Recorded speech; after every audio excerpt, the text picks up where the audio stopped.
echo through the red clay hills, where the scent of long-leaf Florida pine reach up on past that Georgia line. Stroll through Tallahassee town or southern Appalachia bound. Take the local routes and journey down the roads we call our home. Take the local routes and journey down the roads we call our home. Welcome to Local Roots. I'm Suzanne Smith with WFSU Public Media. This episode kicks off the 6th season of this program, and we're excited to do it right here in the Apalachicola National Forest. That's because later this month, WFSU is going to be bringing you a special PBS program called Age of Nature, which explores the human relationship to nature. Now, in this episode, we're going to be previewing that program, plus we're going to start exploring those issues locally in some of our own outdoor adventures. In our first segment, WFSU ecology producer Rob Diaz de Villegas starts on a bluff above the Apalachicola River, where habitat restoration helps connect the bluff to the river and the bay below it.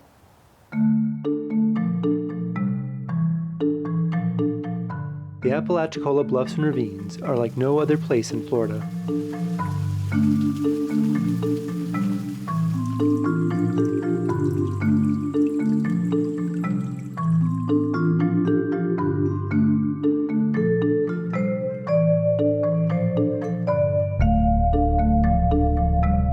Even though we bought this property for this unique geological formation, the whole area around it, all these uplands, they needed management as well. High above the Apalachicola River, fire helps move water.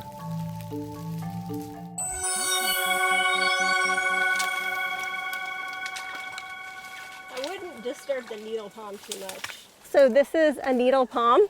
It's one of our native palmettos. It gets bigger, wider, a little bit taller, but it never becomes a tree really. It's a shrubby plant. It is less common in Florida because it's typically found in the panhandle along in these more moist, cooler, wet areas like the ravines along the Apalachicola River.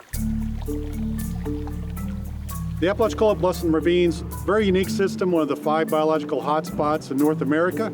If you marked out an acre, the number of organisms, creatures, plants, animals, bugs, fungi, bacteria that are living in that space is really, really high right here near the Apalachicola River. It's one of only 5 places in all of North America that have this kind of numbers, the highest biodiversity that we see in the continent.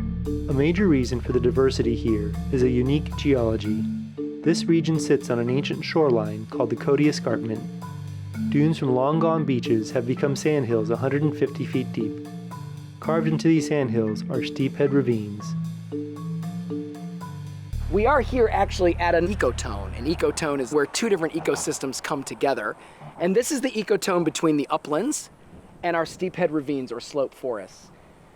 The Nature Conservancy bought this piece of property in the early 80s because of this sort of strange formation. And these don't occur in many places on the entire planet. There are only a handful. And the reason it's so unique and rare is because of the kind of erosion that results in this kind of formation. And that erosion has almost everything to do with that same 150 foot of sand that we're standing on right now. Rain heads down through the sand to the water table, where it forms an underground stream and makes its way to the Apalachicola River. These streams carry sand away and, over geologic time, form narrow ravines in the sandhill. How much water goes down and how clean it is depends on the plants in the uplands. And the plants best suited to these uplands need fire to thrive. These grasses have adapted to come back, to respond pretty quickly from fire. Like you can see, we burned this in May and these grasses are ready to produce fruit. But what happens without fire? If we can imagine this is a forest and it has a certain amount of water, let's say this is the amount of water over a year. And in it right now, I've got some silver or some aluminum straws. We'll pretend that those are pine trees. And these pine trees are sippers. They're not chuggers, so, a little bit. Doesn't take a whole lot. They're able to grow, they're able to photosynthesize, cast needles, the fire cycle continues, and all the while, they're just sort of sipping.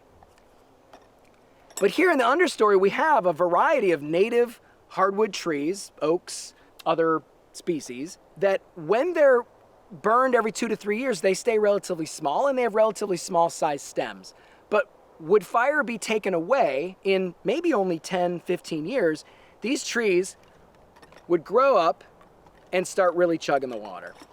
And of course, the more straws in the water, the more water is going to go away. And where does this water go? This water goes up into the atmosphere, which is part of the water cycle, right? Where that water isn't going to go is into the Apalachicola River to feed oysters.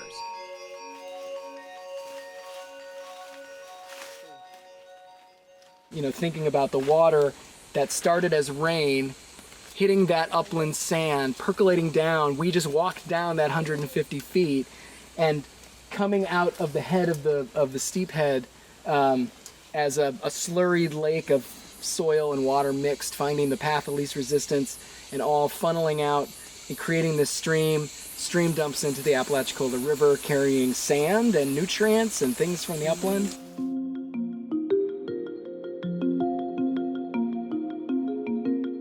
And then carrying it down into the Gulf of Mexico, creating islands, and they are islands of deposits. And you know, all the way from Georgia and all along the Apalachicola River, the Chattahoochee, the Flint, all of that sediment gets carried downriver and deposited. So the Apalachicola River starts very far north of us in the Blue Ridge Mountains. And sediment over thousands and thousands of years come down from the mountains to the river. And about 6,000 years ago, the geologists tell us, this chain of islands was created. So this quartz brought down from the river system has created these spectacular barrier islands that protect the magnificent Apalachicola Bay. These islands are, think of them as kind of like a fence, holding the fresh water in a little bit, so the fresh water leaks out slowly, and it helps create this incredible mix, this estuary. It feeds a lot of fresh water into the Gulf too that affects fisheries all the way down to Tampa. The estuary needs more fresh water than what a few ravines can feed it. But intact ecosystems along the river protect the health of the water and maintain biodiversity in the region. In our next video, we look more closely at that biodiversity. How can native plants help us bring back animal species in decline? And why is it important to have intact native habitats as our climate changes? It was in discovering that to manage and protect the rare species in the ravines, we also had to manage what was going on upland from it. And so it's not unlike the same story with the Apalachicola River, where what we do up in the uplands directly runs downhill into the rivers, and then that runs down into the Gulf of Mexico. So on every scale, that same kind of idea is happening. For WFSU, I'm Rob Diaz de Villegas. This October, we'll go deeper into the future of the Apalachicola and the future of nature in our area. You can be part of this special online discussion with Rob and the interviewees from this previous segment. We'll also be joined by Temperance Morgan, the Executive Director of the Nature Conservancy in Florida, and author Susan Cerulean. Susan Cerulean's new book delves into habitat loss and personal loss. In fact, the way the two connect in the book reflects the themes of Age of Nature. WFSU's Rob Diaz de Villegas caught up with her this summer to talk about it. The earth is the brain and the body into which we were born. In some nearly parallel way, we face not only a crisis in numbers of people diagnosed with dementia, but as a culture, we are stricken with this disease and its attending violence. For why else would we knowingly destroy the planet that sustains our very lives? There's definitely willets out here. Susan Cerulean has a new book. The name of my new book is I Have Been Assigned the Single Bird, a daughter's memoir.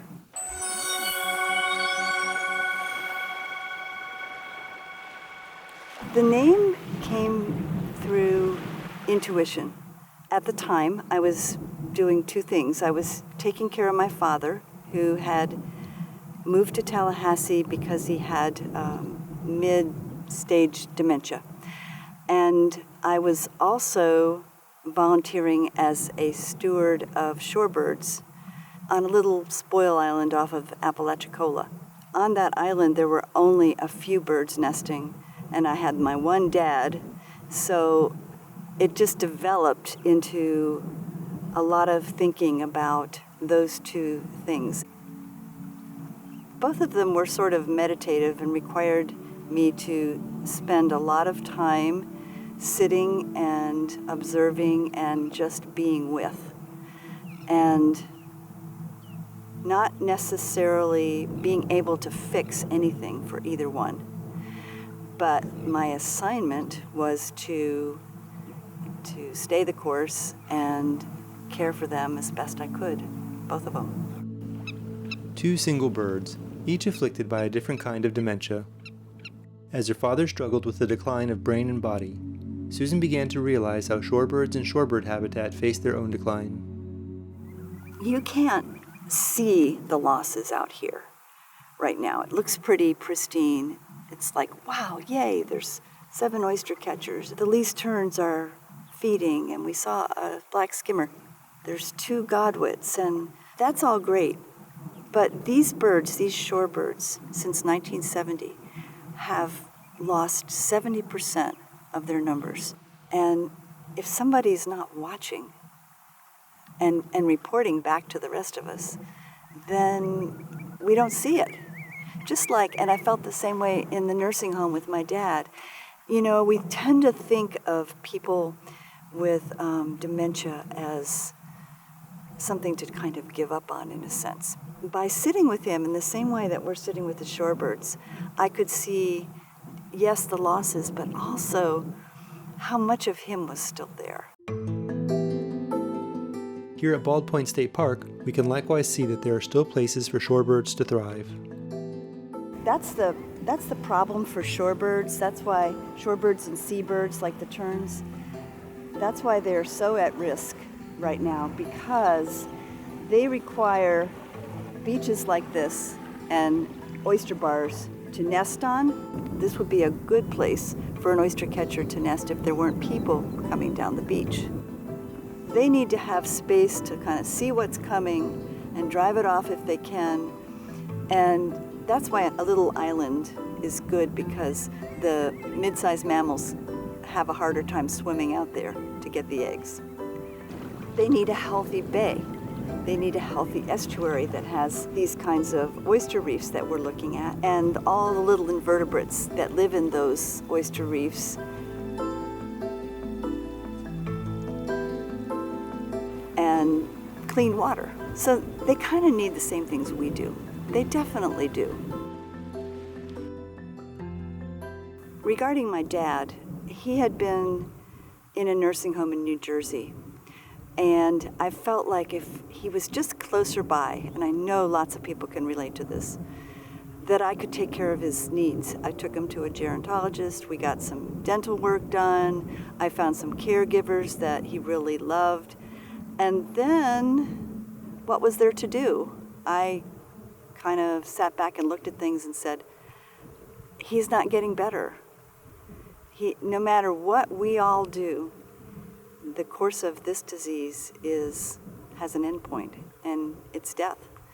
And so I had to change my goals or my sense of my abilities. I couldn't save him, but I could care for him. Dementia has one single end. While our coastal ecosystems are facing a dementia born of climate change and habitat loss, their fate is not as final. I believe that we can redeem our species. The derangement of our times is rooted in how we live. That's the difference between my father's illness and the illness of the earth. It follows that we can mitigate to some extent the damage to climate and biodiversity losses. But the work has to start now, and it has to be swift. For WFSU, I'm Rob Diaz de Villegas. For more on oysters, shorebirds, and other segments with Susan Cerulean, visit the WFSU Ecology blog. And if you like what you see, subscribe. Often in our local ecology segments, we head out to parks and protected lands like this forest with the idea that they're preserved so all of us can enjoy them. Well, earlier this year, an incident in New York Central Park showed us not everyone feels welcome in natural areas.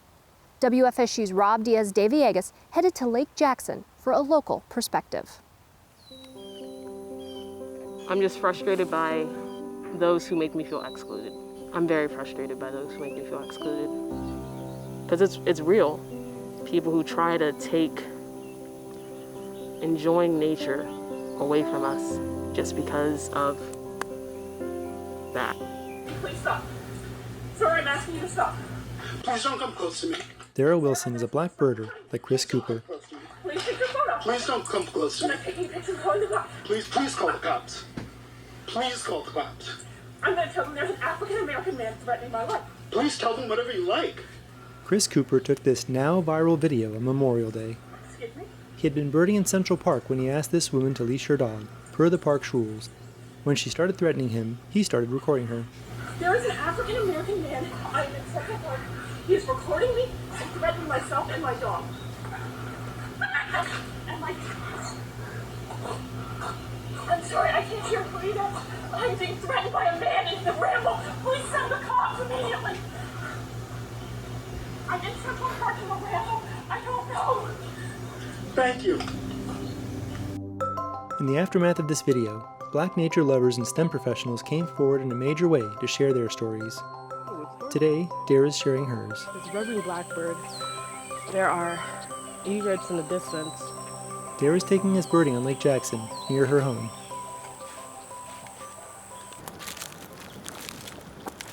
I know they're not the actual apple snails, but Gotcha. Those are the pink eggs. The Lincolns eat them anyway, so. yeah, they do. Dara fell in love with nature in her early 20s. I was in the humanitarian field doing stuff in Honduras, but that was too real for me. It was too much on my heart. So then I found myself in Bolivia walking cats in a wildlife refuge. Did that for a few summers.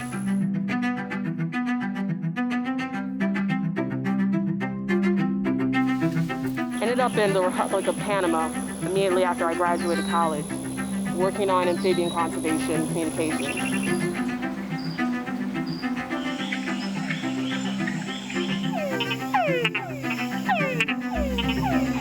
So frogs, and then birds. Because my roommate was named Henry Pollock, University of Illinois. He was an ornithologist and he just took me under his wing. He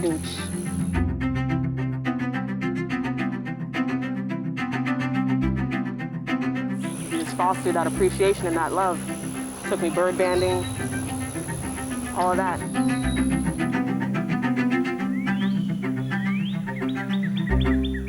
In Panama, Dara found people to foster her love of nature and teach her. But she has struggled to find someone to fill that role in Tallahassee. Going back to like mentorship, oh boy. Like when I said like I'm alone a lot, I'd reach out to people. Hey, can we go on a walk? I want to learn this. I want to learn that. Let me see, gulls, sandpipes, hawks. I have a lot of field guides, for example. I have a lot of field guides. I've heard that be used against me. Like, oh, you have so many books. You should know all this. Mm-hmm. It's like I have so many books because I don't have help. The people who I'm reaching out to, I see them extending that hand of mentorship, fostering, helping lift other people up to others who maybe necessarily don't look like me.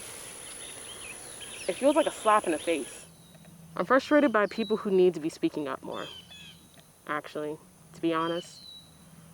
I need people to speak up more on my behalf.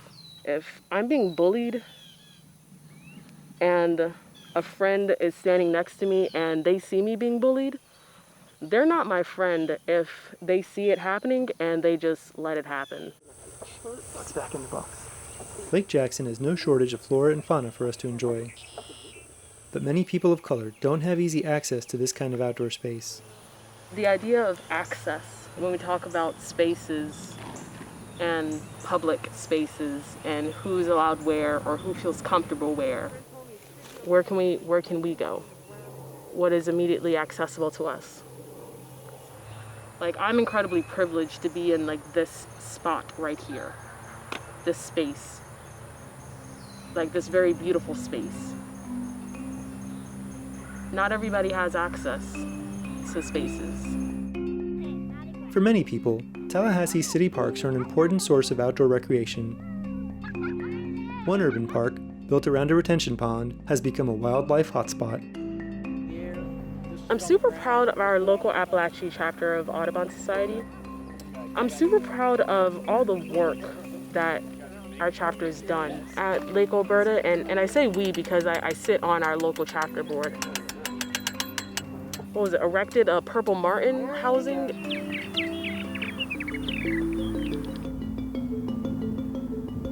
It also erected interpretive signs, installing native planting beds.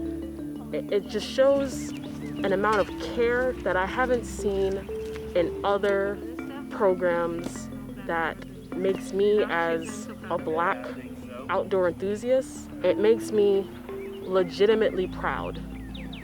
It just goes to show what collaborations do, what can be achieved and what can be done when we have a goal in mind and when we are all working together to achieve this goal.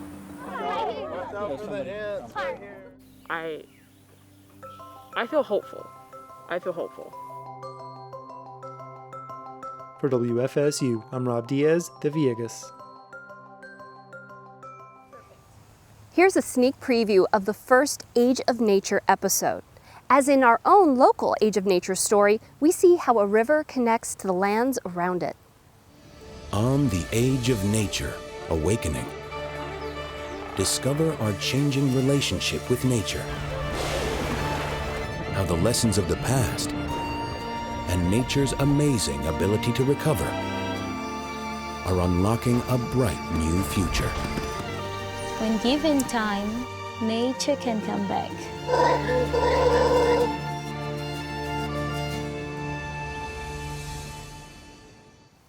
Age of Nature premieres on WFSU TV on Wednesday, October 14th at 10 p.m. Eastern. At our October 20th online event, we'll have an extended preview of the second episode, plus a Zoom discussion on the future of the Apalachicola River Basin and on nature in our area. Visit WFSU Ecology blog to register. With so many of us spending a good portion of spring and summer stuck inside, it makes sense that we're all looking for a new adventure for fall. Well, WFSU's Mike Plummer talked with a local grandfather who decided he wasn't waiting to try something new. Why would this 90-year-old grandfather jump out of a perfectly good airplane? My motivation for it was that my middle son was in 82nd Airborne. And ever since his graduation jump at Fort Benning, I've always wanted to experience just what he experienced when he came out of that airplane. And one thing after another, never could do it. So I finally decided on my 90th birthday, I was going to make the jump. Here we go, it's go time for us now. Here we go. It didn't happen on my birthday, but it happened shortly after.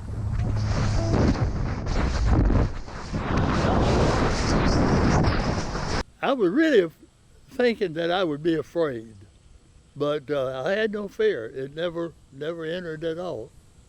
When we exited the plane, I call it prop wash, but I don't think it was. I think it was just the pure wind.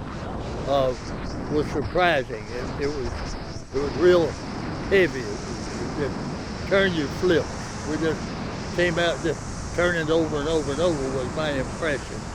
And then JT leveled us out, and we did some skydiving for a while for, I guess, probably 2,000 feet. I'm not sure how far down we came. I don't know how far down we were when he opened the chute. The surprising thing to me was when he opened the chute. All right, buddy. We're out and open. Woo! When you open the chute, you stop. And That's a surprise when the chute goes open. Now, you may recall he mentioned his middle son being in the 82nd Airborne. That son, Little Bill, plays an important part of Big Bill's skydiving story. Little Bill was a unique person. He was basically a horse trainer. Little Bill was killed in an accident out in Phoenix, Arizona. He was working for a dude ranch type thing and training horses. This particular time he had gone out to pick up something that one of the guests had left out on the prairie. And coming back in on a little green horse that he was working, a sports car with a loud muffler on it ran by him, scattering rocks and stuff, spooked the horse. The horse turned in and ran into a concrete wall and fell. And Bill stepped off of him and went for his head to hold him down so he wouldn't skin himself up. And as he went down on him, the horse threw his head up and hit Bill right in the forehead with his pole. And it injured his spinal cord. He went into coma, never did come out of coma. When Little Bill died, he had a son of his own who was a toddler. Justin was Little Bill's son, the second child born to that marriage. But Justin never got to know his dad. I always thought that I needed to do something to bring Justin more into the family. So when I started to make the jump, I said, okay, I'm going to take something for Justin, and I'm going to take something for Amelia. Amelia's Little Bill's oldest daughter, lives in Ohio. So I went back to Little Bill's uniform and got his beret and put that in my shirt, and got a patch off of his uniform and put that in my pocket for the two grandchildren. And I was in hopes that that the passing of the beret would bring Justin more into the family.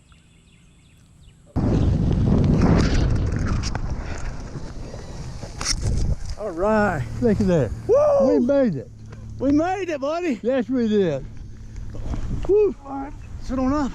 Okay. All right, we're on the ground. So what you think about all that? That was something. Yeah. Welcome back. Justin was there when I made the jump. He was one of the first people that got to me after we made the jump. And when he came up to me, I reached in my shirt and pulled a beret out and handed it to him and told him what it was. And that was an emotional moment in our time there. And that is a reason a 90-year-old grandfather will jump out of a perfectly good airplane. For WFSU Public Media, I'm Mike Plummer. We first brought you this story earlier this month on our website, wfsu.org/localroots, and our Facebook page at WFSU Local Roots. If you follow us on Facebook and Instagram, you can get a chance to see some of these stories before they air on this channel. That's it for this episode of Local Roots. I'm Suzanne Smith in the Apalachicola National Forest. Again, you can see these stories and more on our website, wfsu.org/localroots. For everyone at WFSU Public Media, thanks for watching. Have a great week, everyone. Magnolia trees greet the southern breeze in the land where rivers wind. Seeds that spring up from the past leave us treasures yet to find.